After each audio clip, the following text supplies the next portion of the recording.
Nowadays, a lot of children try writing Indian Civil Service examination. And guess what? The coaching for this examination starts at a very young age. Even children who are in grade 4 and grade 5, they go for civil service coaching. So, in this video, I'm going to explain you all about Indian Civil Service examination. Is it really necessary to start the coaching at a very young age? What is the pattern of Indian Civil Service examination? You can know all these things in detail in this video. My name is Sreevidhya Santhosh and I provide unbiased guidance when it comes to higher education, premium institutes, entrance examinations, etc. Indian Civil Service Examination, popularly known as CSE. Even though the name of examination is CSE, a lot of children and parents consider this as an IAS examination. I want all of you to understand that IAS is one of the cadre that you can reach by writing Indian Civil Service Examination. IAS, IPS, which is Indian Police Service, IFS, Indian Foreign Service, Indian Postal Service. You have a lot many services that you can reach by writing Indian Civil Service Examination. The services are divided as Group A services and Group B services, central services, state services. There are so many things that you have to understand within that. The only thing that I want everybody to understand is, please don't say that you are going for an IAS coaching. You are going for a civil service coaching. But if your aim is to reach Indian Administrative Service, then there is nothing wrong in saying that, okay, I'm going for an IAS coaching. But still, the name of the examination is Civil Services Examination. Okay? Now, in the Indian Civil Service Examination, mainly you have to understand that you need to complete a basic degree for being eligible to write the preliminary examinations of Indian Civil Service. And you have to attain a minimum age of 21 to 32. That is the age limit. However, the upper age limit increases as per the caste reservations and other reservations that are included in the service. But generally, it is 21 to 32. And the number of attempts for each person is 6. However, the number of attempts will increase again according to the reservation categories. So generally, 21 to 32 age, 6 attempts. Now, any degree is okay for you to write an Indian Civil Service Examination. That means if you have done a BA or BSc or even MBBS, BTech, the only condition is it should be an UGC approved degree program. The Indian Civil Service Examination is divided into 3 stages. The first stage is called the preliminary examination. Those who clear the preliminary examination will get to the second stage, which is called the main examination. And those who clear the main examination will get on to the third stage, which is called an interview. And in the preliminary examination, you have to understand that it is an objective test. Preliminary examination has got 2 papers of 200 marks each. Paper 1 is current affairs, general knowledge, history, geography, etc.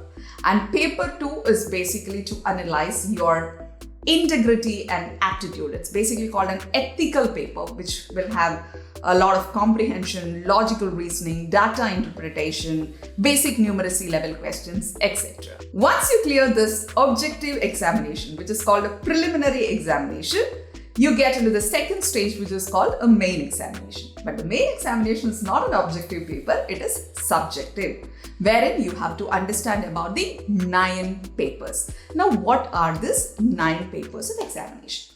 The first one is English, and the second one is an Indian language paper. These 2 papers, you have to consider it in a separate way because both these papers are qualifying papers. Now, what do you mean by a qualifying paper? You have to qualify these 2 examinations, but that does not mean that these marks will get added for your final calculation. So, these 2 papers are the qualifying papers, and each of these papers are of 300 marks each. Now, for Indian language, you have a list of language that is given. You can choose any language of your choice when it comes to Indian language. Now, after these 2 papers comes the third paper, which is called an essay. For essay, you have to pick an essay from the questions that are given to you and has to write an essay. So you have to definitely have essay writing skills if you're planning for Indian Civil Service examination. So that makes it 3 papers. As I said, it is totally 9 papers. The next 4 papers, which totally makes it 7, right? The next 4 papers are basically called the General Studies paper. General Studies 1, General Studies 2, General Studies 3 and General Studies 4. General Studies 1, you have Indian heritage and culture, history and geography, etc. General Studies 2 is about governance, constitution, politics, social justice, international relations, etc. General Studies 3 is about technology, economical development, biodiversity, environment, etc. And General Studies 4 is ethics, integrity and aptitude. Until now, I have spoken about 7 papers, including 2 qualifying papers, 1 essay and 4 general studies paper. The last 2 papers of this exam are called optional papers, optional paper 1 and optional paper 2. This is where you have to select a subject of your choice from the given list of subjects that are there, which includes everything from law, agriculture, anthropology, history, etc. The first 2 qualifying papers of this examination carries 300 marks each. The rest 7 papers are of 250 marks each. So the total subjective examination carries 1750 marks, which is 250 into 7. The final test, which is the interview, is of 275 marks. So the total score is for 1750 plus 275, which is 2025 marks. Please don't think that this examination is for those extremely intelligent students.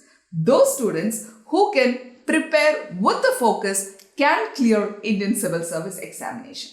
It's not necessary that you should start your preparation from grade 4, 5 and 6.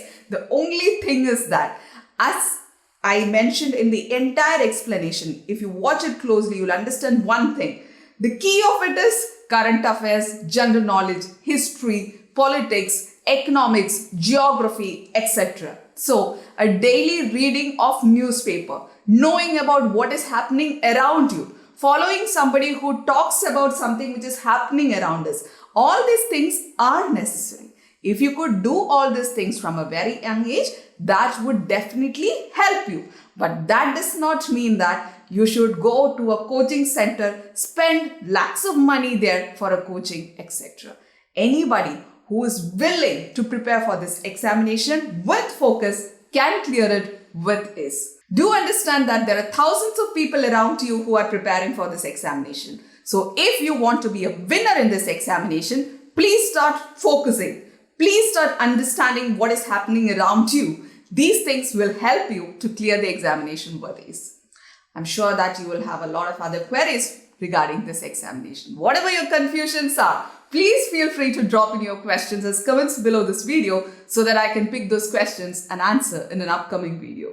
Good luck!